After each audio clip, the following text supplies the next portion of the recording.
Hi, Carolyn. How Hi. are you? Good, thanks. How are you, Victor? I'm well, thank you. How's your day been? It's been good, actually. I've got loads done. Yeah. We're here in Afrori, in Carolynn's shop. The only black bookshop in the UK. Yes. The only black bookshop that specialises in Black black authors.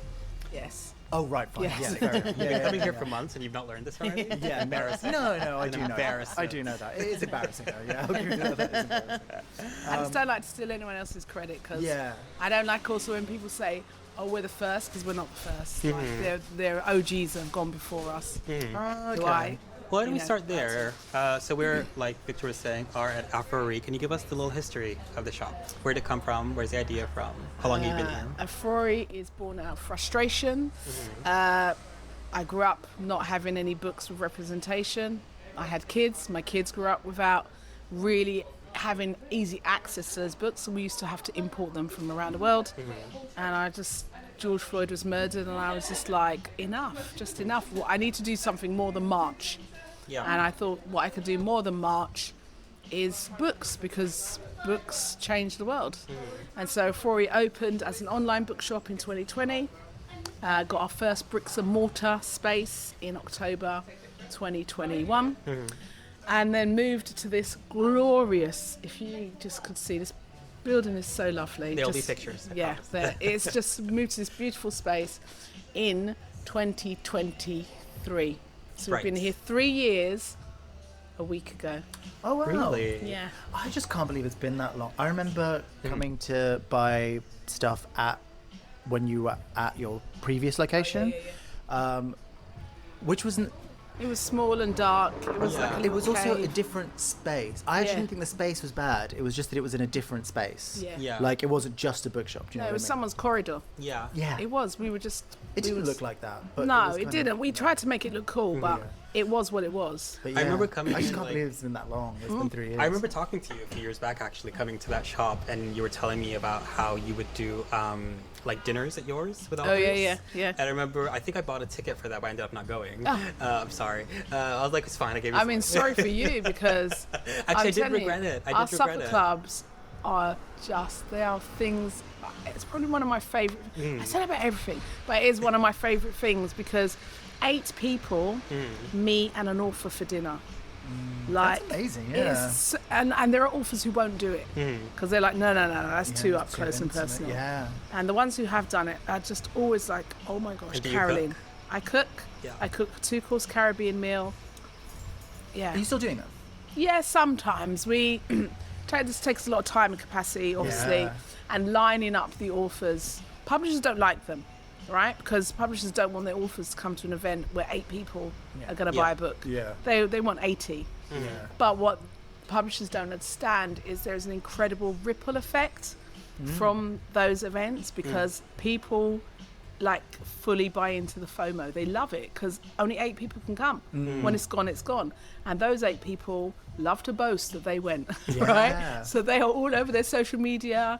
They've got up close them and the author. They know intimate things about an author. So yeah, they're incredible, absolutely Yeah, that incredible. is And I love hospitality and I love cooking. Yeah. So it's like, I mean, I remember you told me you come from a wedding event background, don't you? Yes. So, I mean, I guess to tie that in a little bit, I mean, part of the reason that I find gravitated towards Afrori over the past couple of months, and kind of like we said, we colonized the space by the window. Yeah. We colonized the space by the window. It started off with me joining the choir, I'd say. And then I was like, oh, let me introduce Victor and all my friends to come down here as well. And the thing that really, I think, made me feel like I belong here is the events and the energy you guys put behind your events and your activities. It made me feel like, okay, no, these are my kind of people. They are people who are, within the community, but actually want to create things for people in the community. Yeah. And also, I was always very also surprised with your honesty. I found it really refreshing because I think very warm. very warm very and honest. honest. And very plain because I feel like this is so weird because you're just talking about me and I'm awkwardly going, thanks. yeah, thanks. No, but it's really It's also nice because I see you talking to other people like that, and I'm like, okay, so I'm not. This isn't something where I think we're getting along really well, and we're not. Do you know what I mean? Or and I'm being a nuisance because then I see you talking to other because that's what that's in the back of my head. I'm like, oh my god, I'm just here taking up space being a nuisance. But then I see you like Absolutely chat to not. everybody, like really getting into it with people, and that like really makes. Yeah, I don't know, that really makes I it. love people in the space, and someone interviewed me once and said, "Oh, what do you want people to feel when they come into the shop?" I was like, "I want them to feel like they came to my house. I want you to feel like, oh, I can come, I can hang, I can be, you know, I can take my shoes off. I've got a customer who comes, gets a blanket." Like we have blankets here, and they take the shoes off, they put the feet on the sofa, get a blanket, and they sit and read for like 2 hours, and they do it every week. And I'm just like, it's more than a bookstore; it's a community resource. Yeah. This place. Yeah, I hope yeah, so. absolutely. Which is what like I really appreciate about it, which is why I think a lot of us in Brighton freaked out last month when you made the announcement that you were having problems and you started a book drive. Can you tell us a bit about that? Yeah, I mean, we were going to close the door tomorrow. Like, that's where we were. Really? Yeah, I'm not even joking. But a couple of people have been like, was it that serious? I'm like, oh no, literally, Yeah. today was going to be the last day because we couldn't afford. The only way for me to get through this month was to scrape like every penny I had. And I've been, you know, in full disclosure, I didn't get paid in March at all because there was no money. So I was like, okay, I can just pay everyone else and I can do the rent. And so it's like, okay, how am I going to, and I just couldn't. There was no way, there was no way to do that. And so. You were like a little bit chill about it though. It was like surprisingly chill. I'm I'd like be quite freaking shocked out. because you obviously you did the thing, like you went out and recorded it and did everything, but you were quite like chill about it. Like I don't know how to say the tone was chill. Yeah, because the thing is for me, okay, is like, I say this a lot, but I had a friend once who said to me, Carolyn, you're only a leader if you look behind and someone's following you, right? And, you know this, right? For, you know, in your intersectionality in the communities that you're in, that I would say almost definitely in your short lives, because I'm way older than you, you will have had many times where people have turned up and said, I'm doing this for your community. And you're like, no one asked you. Well, we don't want that. Right? And so as a black woman, I have constantly had that in my lifetime. People are like, oh, we're doing this for your community. And so Carolyn feels that this is a community space. But I don't ever want to be the person who's doing the thing that nobody really wants anymore. And so that's why I'm just chilled about it, because I'm very much, I very rarely describe this as my bookshop. I'd much more likely say it's Victor's bookshop, right? It's Khalid's bookshop. Don't give him that much. No. But it I'm is. drunk with power. It's like, honestly, it's your bookshop. Yeah. Because I get the privilege, and honestly, it is a mind-blowing privilege to me. I get to give books, talk about books, do you know what I mean? And create a space where people feel happy to come and colonise a table, right? I get to do that, and that, on a daily basis, I am like so grateful to God for that. But it only works if people need it. Yeah. So I've always said, if this comes to an end, I will bow out gracefully. Now, gracefully will mean snot, tears, you know, my fingernails as you little scrape yelling. me along the floor. But I will bow out. I'll step back because I refuse to ever be that person who's going, the community wants me. And the community is going, babes, we've been trying to kick you out for, do you know what I mean? Yeah. So I'm relaxed in that. It's okay. Do you know what I mean? It hurts, and it does hurt, don't get me wrong, but it's okay. And I think that within like 2 days, I just held a quiet confidence that this was going to happen. I mean, you know, look, the maths is, there's 25,000 people following us on social media.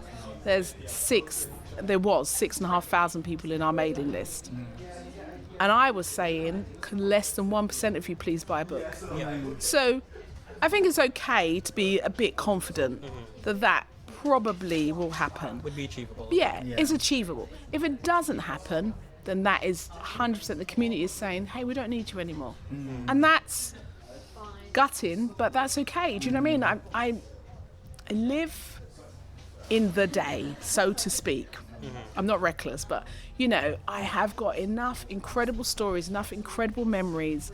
There are beautiful things that have happened in this space that blow my mind. Do you know what I mean? And it's like, you know, I can look at those things and go, that's okay. Because I only wanted to change one person's life, right? That's all I wanted. I just wanted one book to impact one person. And so every time that has happened, I did my one, right? Back when we first opened. Every book beyond then is a bonus. It's kind of like it's giving you what you wanted from it, and really what it's about is like giving that to everybody else right now.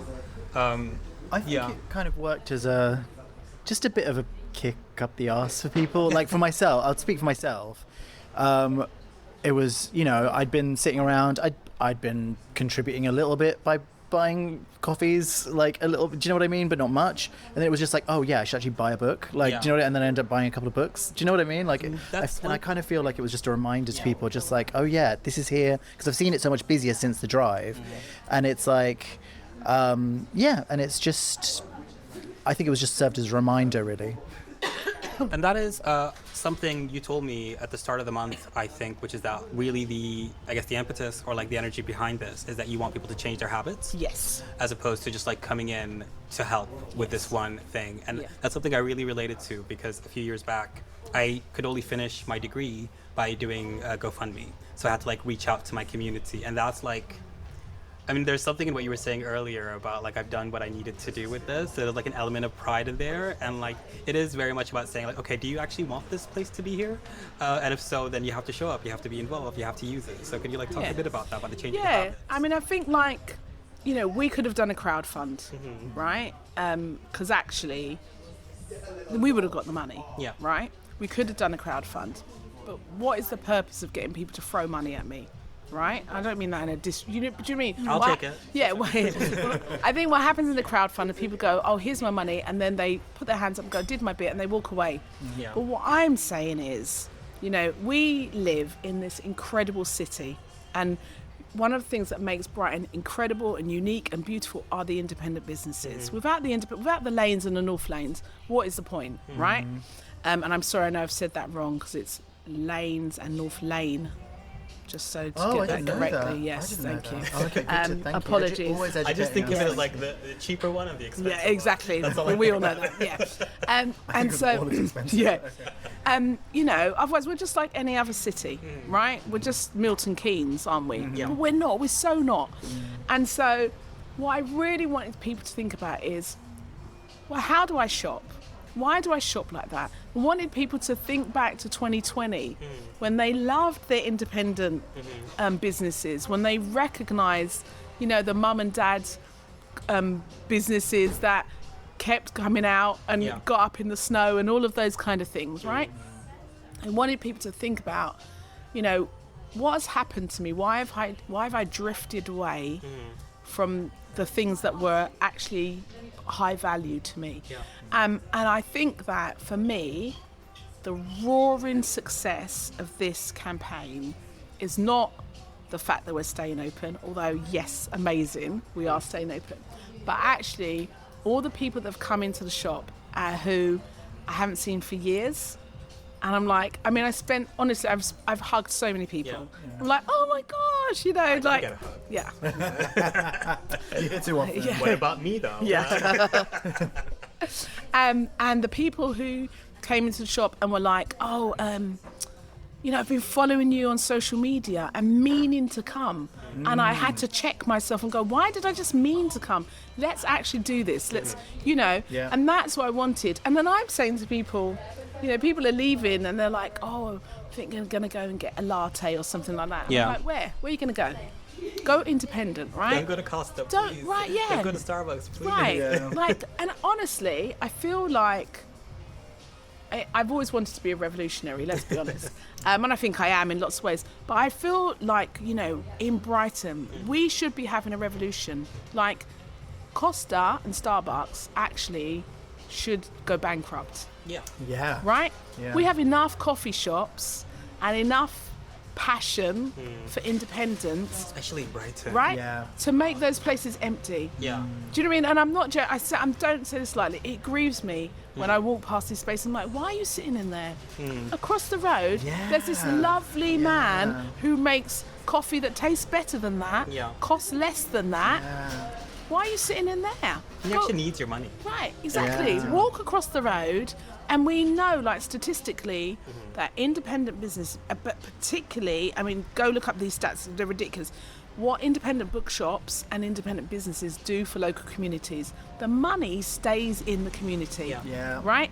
That independent business, they make money, then they take their money and they spend it in independent businesses in the city they live in. There's that joke that like we're all just passing around the same £5 note. Right, really. exactly. That is true. Yeah, until we go to Costa, in which case the £5 note leaves our community, doesn't benefit us, and particularly, and here's, the burn, doesn't benefit marginalised communities, right? Actively harms them usually. Yes, exactly. And it makes me you mentioned 2020 earlier, and it just makes me think of like the huge transfer of wealth that happened, started around that time. I think is probably continuing, where kind of independent businesses are kind of cratering, and Amazon and stuff are getting so much nightlife. bigger. That's what you do. Nightlife, yeah. In my case, nightlife is like really, you can see it kind of dying a death, and it's a few different. What's sad to me about nightlife, and I don't know, there's probably some parallels somewhere, but what's sad to me about nightlife is that I see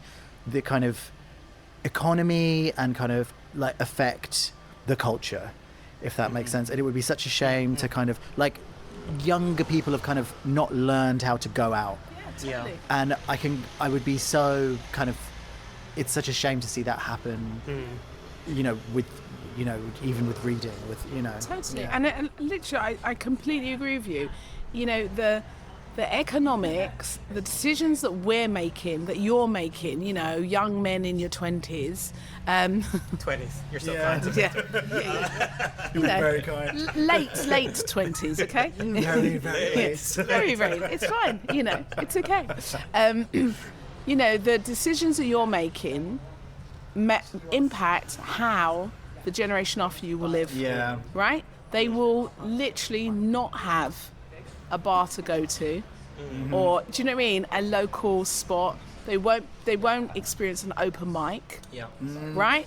Because you didn't support. Do you see what I'm trying to say? Yeah. And it's that I'm like, these are not the things I want for my children and my grandchildren. Yeah. So creating these spaces, I think that.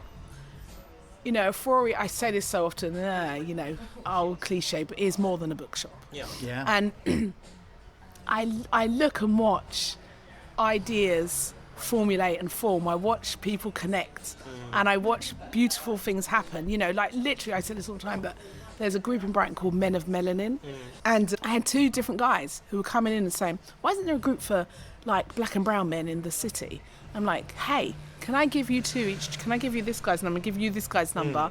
And they spoke to each other, and a group happened. Yeah. Do you know what I mean? And it's Was like that really birthed here? literally, not. But I don't think it was birthed here. They birthed it. Yeah. But I was just able to connect to them. Do you know what I mean? Conceived it. Yeah. Well, that sounds a little bit tawdry. Yeah, too much. Sorry, I'm so sorry. Too much. Too much. Yeah. Take it back. We'll cut that out. Yeah. But do you know what I mean? It's those things, and actually, if we don't create these hubs where these conversations happen, where people can gather for no reason, right? Not because if you look at places like Costa and Starbucks, there's no community. No. They are people in silos, sitting on laptops, not talking to each other. It's like not quite Right? the third space. It's like a 2.5 space. Right. Whereas if you look, here and watch what happens is people are having whole conversations with each other, right? I went to a supper club last night, and it's like they sat us on a table with 4 strangers. By the end of the evening, I was belly laughing with this man who I've never met before in my life. I mean, it was hilarious. I mean, I was just going to say, that is partly down to you, though. Like, I do think that you and Olivia, like, really foster that kind of environment around here, where, I don't know, not to dunk on anyone, like, I think I wouldn't be very good at, fostering that. Yeah, it'd be awful, Awful. Terrible. But, like, when you get some cool bar like when you get the guys with the tattoos making your coffee, like, it kind of can be a similar thing. So I do think it's something that's it's sadly kind of unique to here, where you've got like a very warm environment you managed to create. There's a real intentionality about that. So even like the design of the bookshop, the bookshop was designed by an interior architect who is an author. And this was like long ago. But it is designed so that you can hear other people's conversations. Okay? Because what I want is that you're talking, and me, you, and Khalid are having a conversation, for example, and I look over and I can see someone who's clearly listening, and I go, "Hey, what do you think?" Which has happened. Which has happened multiple times. Exactly. Yeah. Right?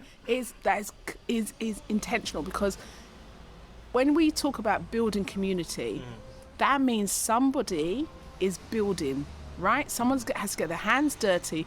Community won't just happen. We have to think about ourselves as the architects building community, as the labourers building community. And so I am happy in that sense to position myself to go, I will connect people. Yeah. Do you know what I mean? I'll pull people in. So I'll often, like, I think the other day we were in his shop, and someone said, Aflo was in the shop, and she was talking about it. She was like, is it enquiry or inquiry? And I was like, I don't know. And there were like 9 people in the shop. So I just shouted, hey guys, anyone in the shop, enquiry or inquiry? And this great conversation started. Someone's like, no, it's not. No, it's not. And we got to the end of it in the end. But it was like, it was just a beautiful moment. And I remember afterwards thinking, that wouldn't happen in Waterstones, right? No. That wouldn't happen. There's so many spaces that wouldn't happen. But this is my living room. Yeah. Right? I mean, like, just on that same, I guess, beat, I remember a few weeks back, I had my friend Ashley come down, and we ended like the day all having a conversation about religion, which I've never spoken to Ashley or to Victor about. Yeah, that's true. And I was just like, it's so interesting how like this was facilitated by this space. The space created, which we carried on. We took it back to my place and just kept talking about it. And I was Yeah. like, but like that doesn't happen to me very often. It's like something, and I was telling them, I was like, oh, it's so funny because like it's a conversation I'm craving having, but like I'd never really felt comfortable to do it, and that's like a blessing. As you were speaking, I kept thinking about another conversation we had, which is the idea of the village and being the village elders, and like I often think of like, maybe this is a bit pretentious, I think of myself as like a burgeoning elder, you know? I will one day be. I'm not quite there. I'm working on it. I'm working on the skills. Okay, calm down. But like, if you could just center yourself a little less, all that to say, you might get there. but all that to say is that like in that context, I feel like very lucky that you are our village elder at the moment. So that's good, and we get to learn from you, you know, which is I think a true blessing as well. But it's lovely. We took up 20 minutes of your time, but I said it won't take that long. But before we do, there's something very important that I wanted you to talk about, which is you have launched a Patreon. Sort of feed it into all of these conversations we're having about finding a way to get people to learn how to actually support things, but also opening it up so that people from everywhere can support Afrori. Can you tell us a bit about the Patreon? Yeah, so again, you know, the community asks. Almost everything we do, it's like the community say, could you, why don't you, can we? So we had a lot of people asking us about membership schemes. I would tell you this because I think it's hilarious. One of my customers asked me about a membership scheme multiple times, and I was like, yep, I'll get on it. This was in April, and she came to me and she said, look, I got your bank details. I've started my own membership scheme. I'm paying a monthly membership fee into your bank account because you're just not getting on with it. And I was like, amazing. okay, babes, right, okay. I can't just blindly take this woman's money. Yeah. So I love that zeal. So we talked about this kind of membership scheme and thought, okay, how do we do this? So we launched a Patreon, which has got 3 tiers. So £5 is the international tier, because that's all of the perks for that are online. So you get to an online book club, you can listen to author events that have happened in the shop in that, behind that paywall, as they say, fancy language I'm learning. And then 2, I think 3 times a year, we'll do like a big, let's gather everybody and just all get together on an online chat and just talk for no reason whatsoever, right? Isn't that the best reason to talk? So that's that. And then there's a £30 one, which is all of that. And then you get to pick a hardback from a selection every month of your choice.